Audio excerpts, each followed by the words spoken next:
हाय friends, नमस्कार। Welcome to my channel. Friends, आज आम कि बनइबा मशरूम रे। तो सब बेले तो से मशरूम तरकारी आ मशरूम बेसर कर खाई खाई बोर हो। तो आज आम कि नुआ बनइबा। तो मुझे नहीं जाइए मशरूम से भल भाव में धोईकी सफा कर से मैदा एवं देदेली 1.5 चामच। तो चलो यहाँ देखिए आगू कौन रेसिपी हो। तो ये कॉर्नफ्लोर नहीं गली 2 चामच। तो ये मैदा जी नवा आम कॉर्नफ्लोर से नवा हेल्ले आमर से भल भाव में बेंडिंग लुण टेस्ट अनुसार। तो ताकू ये आम पकईदेवा लुण भल भाव में पकईदे से लंका गुंड ऐड करवा। आपण राग टेस्ट अनुसार आप नहीं पारे लंका गुंड टी ऐड करवा। लास्ट रे आम टे ब्लैक पेपर पाउडर टिके जस्ट टिके स्प्रिंकल करदे। तो ताकू आम भल भाव में मिक्स करदे। देखो एबे भी मुझे जमा पानी देनी एमती हाथ में भल भाव गोड़ेद। आगे मैदा कॉर्नफ्लोर सहित भल भाव में गोड़ेद कौन हम ना मशरूम सब भल भाव में लगे से कलरफुल देखा आम ऐड करवा आमर कलर फूड कलर। बस टिके जस्ट पानी खाली ऊपर छिंचिकी गोलेवा। बेसी पानी ये देवानी खाली कलरटा देखापी आ कलरटा मिक्स होगापी जस्ट टिके पानी देकी आम ताकू भल भाव में सबू मशरूम को आम गोलेदबा से।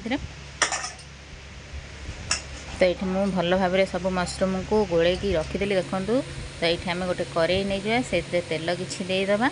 तो तेल क्वांटिटी आप जापे मशरूमटा छणा हम। तो चलतु तो ये मुझे तेल नहीं गली से यही रेसिपी आमर दरकार गोटे कैप्सिकम आ गोटे पियाज ताकू एमती मु फाड़ फाड़ बा 4 फाड़ करके पाखुड़ा सब छड़े रखीदे।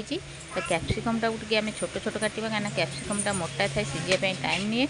आउ दरकार आमर रसुण 2टा कंचा लंका ताकू मझी चिरिकी नहीं आउ कि भूषम पत्र। तो चलते रेसिपी बनइबा। तो तेलटी आमर गरम हो सारे आम जो मैरिनेट करके रखी थे मशरूम ताकू एमती गोटे गोटे करके छाणी नवा। एकाथरे पूरा मेंचाई धरिकी पकेबेनी ना से लगे एमती गोटे गोटे गोटे गोटे करके पकेबे। तो सब मशरूम पकेबा। तो मशरूम एमती पकई सारिकी 2 मिनिट पाखापाखि छाड़ीदे। आउ गोटे पट साइड लेउटे दबा। तो एमती 2 पट साइड जाक लेउटे लेउटी करके लाल करके आम काढ़ीदबा। ये देखो मोर भल भाव में मशरूम भी हो जाए। तो लाल करके काढ़ी नेली ताकू गोटे साइड रे रखा। आउ जहाँ बाकी मशरूम थी ताकू सेम प्रोसेस रे आम छाणी नवा सबुटिक।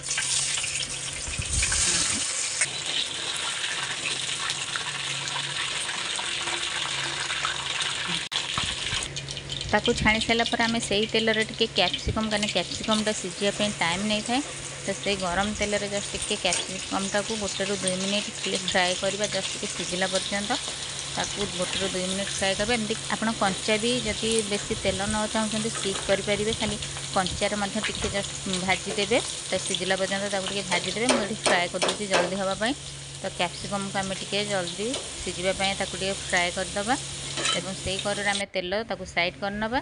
से कड़े आउ 1 चामच कि 1.5 चामच तेल देदेबा कहीं से कड़े आमर तेल अलरेडी लगी। आमर कैप्सिकम छणा हो जाए मशरूम छणा हो जाए। तो सीझिकी अच्छी से अल्प तेल नवा। तापर आम से पकईदबा छोट छोट पूरा काटिकी रखी थे रसुण जिते आप छोट करें। तो ये रसुण को टिके लाल होला पर्यंत भाजबे बेसी पोड़ेनि। तो ये भूषण पत्र ऐड करनेली आम ए से पियाज जो काटिकी रखी थे तार पाखुड़ा पाखुड़ा करके रखी थे पियाज को टी भाजीदे कहीं आम कैप्सिकम छाणीचे कि पियाज छाणीने। तो से आग पियाज को देदेली कहीं पियाजटा टे सीझ तार कंचा स्मेल जीव से पियाज को पकईकी टिके समय आम भाजी नवा। तो ये देखो आम पियाज टी सीझी आसला। तो एमती टिके जस्ट है बेस लाल करेंगे टिके सीझिला भाया हेले से आम कैप्सिकम छाणी रखी थे ताकू ऐड करनवा। तो 2टा लंका ताकू मझी चिरिकी ऐड करदे। ये आप राग देखिए कहीं आम मशरूम रे लंका गुंड पड़ी था। तो ये लंका आप अनुसार ने टे लुण देदेबा आगे भल भाव में पियाज कैप्सिकम सीझापी ताकू भल भाव में 2 ରୁ 3 मिनिट भाजवा। तो देखो 2 मिनिट पर आमर कैप्सिकम छाणी देते सीझी जाए पियाजटी भल भाव में सीझीगला। एबे आम से ऐड करवा आमर टमाटो केचप। तो मुझे टमाटो केचप 2 चामच नहीं जाइए बड़ 2 चामच चिली सॉस 1 चामच କାରଣ ଲଙ୍କା ଗୁଣ୍ଡ ପଡ଼ିଛି ଆଉ କଞ୍ଚା ଲଙ୍କା ମଧ୍ୟ ପଡ଼ିଛି, ସେଥିପାଇଁ 1 ଚାମଚ ଚିଲି ସସ୍, ଏଠି ସୋୟା ସସ୍।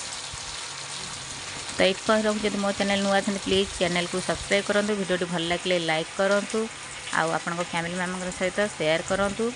ସୋୟା ସସ୍ 1 ଚାମଚ ଆଉ ଭିନେଗାର ଟିକେ, ଭିନେଗାର ପକାଇଦେଲେ ଆମର ଭଲ ଚଟପଟାର ଆସେ, ଟେଷ୍ଟ ଆସେ, ଭିନେଗାର ଟିକେ ତାକୁ ପକାଇଦେବା। ଏଇଠି ମୁଁ 1 ଚାମଚ କର୍ଣ୍ଣଫ୍ଲୋର୍ ନେଇଯାଇଛି, ତାକୁ ଟିକେ ପାଣି ଦେଇକି ତାକୁ ଘୋଳ ବନେଇ ନେବା। ତ ଆମେ ଏଇଟା ଯେତେବେଳେ ଆମର ସିଝିଯିବ କ୍ୟାପ୍ସିକମ୍ ଆଉ ପିଆଜ ଯେତେବେଳେ ସିଝିବ ସେତେବେଳେ ଆଡ଼୍ କରିବା। ଆମେ ଯେତେବେଳେ ସବୁ ସସ୍ ପକାଇଲେ ସସ୍ ପକାଇକି ତାକୁ ଟିକେ ଭାଜିଦେବା।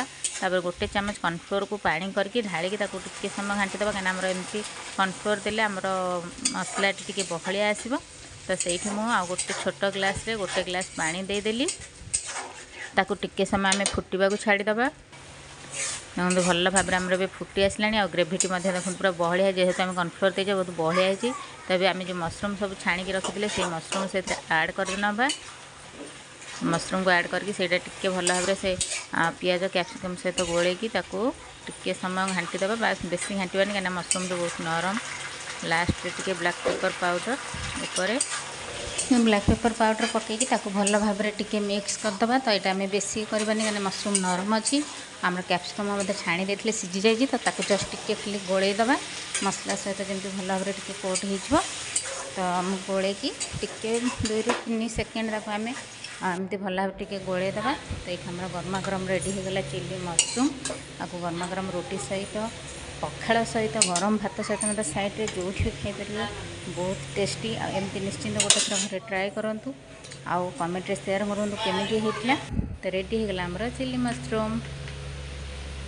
ଯଦି ମୋ ଚ୍ୟାନେଲ୍ ନୂଆ ଅଛନ୍ତି ପ୍ଲିଜ୍ ଚ୍ୟାନେଲ୍କୁ ସବସ୍କ୍ରାଇବ୍ କରନ୍ତୁ, ଭିଡ଼ିଓଟି ଭଲ ଲାଗିଲେ ଲାଇକ୍ କରନ୍ତୁ, ସାଙ୍ଗମାନଙ୍କ ସହିତ ସେୟାର କରନ୍ତୁ। ତ এইଭଳି ଚିଲି ମସରୁମ୍ 1 ଥର ଘରେ ଟ୍ରାଏ କରନ୍ତୁ ଆଉ କେମିତି ଲାଗୁଛି ନିଶ୍ଚିନ୍ତ କମେଣ୍ଟରେ ସେୟାର କରନ୍ତୁ ଆଉ ସାଙ୍ଗମାନଙ୍କ ସହିତ ସେୟାର କରନ୍ତୁ।